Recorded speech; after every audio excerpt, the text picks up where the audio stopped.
সামাই আমরা অনেক পদ্ধতিতে খেয়েছি রান্না করে। তো আজকে এই পদ্ধতিতে একবার তৈরি করে দেখেন, মুখে লেগেই থাকবে। আসসালামু আলাইকুম, রুমকি কিচেনে সবাইকে ওয়েলকাম। দেখা হলো নবাবী সামাই নিয়ে, যা মুখে লেগেই থাকার মতন এই সামাই। এখানে 3 চামচ মতন ঘি নিয়েছি।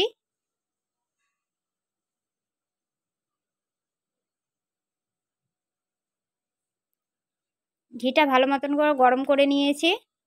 এখানে কিছু বাদাম ভেজে নিব, কাজু, কিশমিশ আর কাঠবাদাম।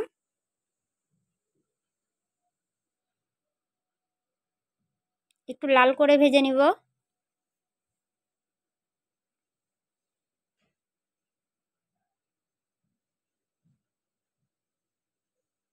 সবগুলো ভাজা হয়ে গেছে, এবার এটা তুলে নিব।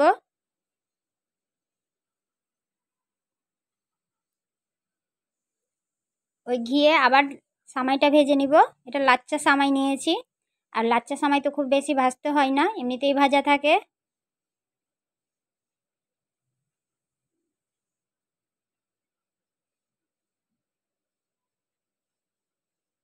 তো সামাইটা আমার ভাজা হয়ে গেছে, দিয়ে দিলাম পরিমাণ মতো চিনি।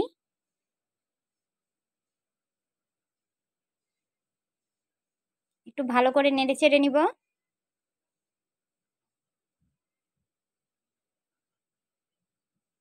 অল্প পরিমাণে জল দিব।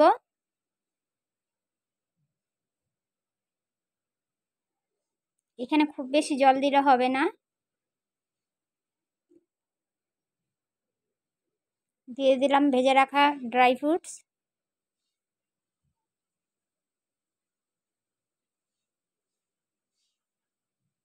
আমার সামাইটা হয়ে গেছে, সাইডে রেখে দিব।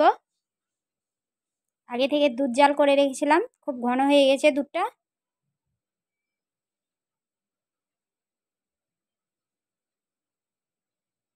দিয়ে দিব কাস্টার্ড পাউডার, দুধ দিয়ে ঘুলিয়ে রেখেছিলাম।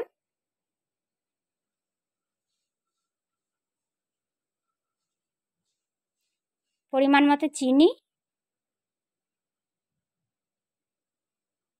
আবারও ভালো করে সব মিক্স করে নিব।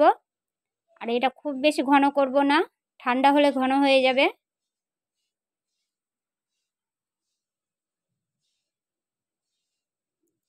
এদিকে একটা আমি বাটি নিয়েছি, এই বাটিতে দিয়ে দিলাম সামাই। এবার সেট করে নিব সব। এইভাবে চেপে চেপে আমি সামাইটা সেট করে নিচ্ছি প্রথমে।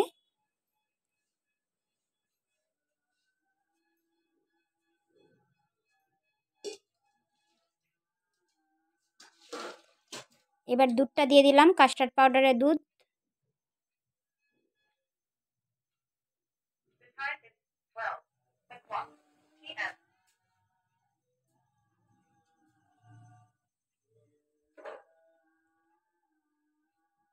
আবারও সামাই দিয়ে দিব।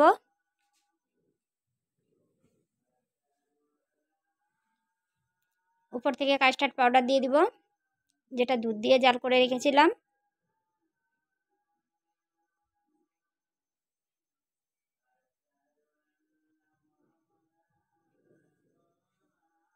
এটা আমি ফ্রিজে রেখে দিব 3 থেকে 4 ঘন্টার জন্য। এটা ঠান্ডাই খেতে ভালো লাগে। ফ্রিজ থেকে বের করে নিয়েছি, আপনাদেরকে বের করে দেখাচ্ছি।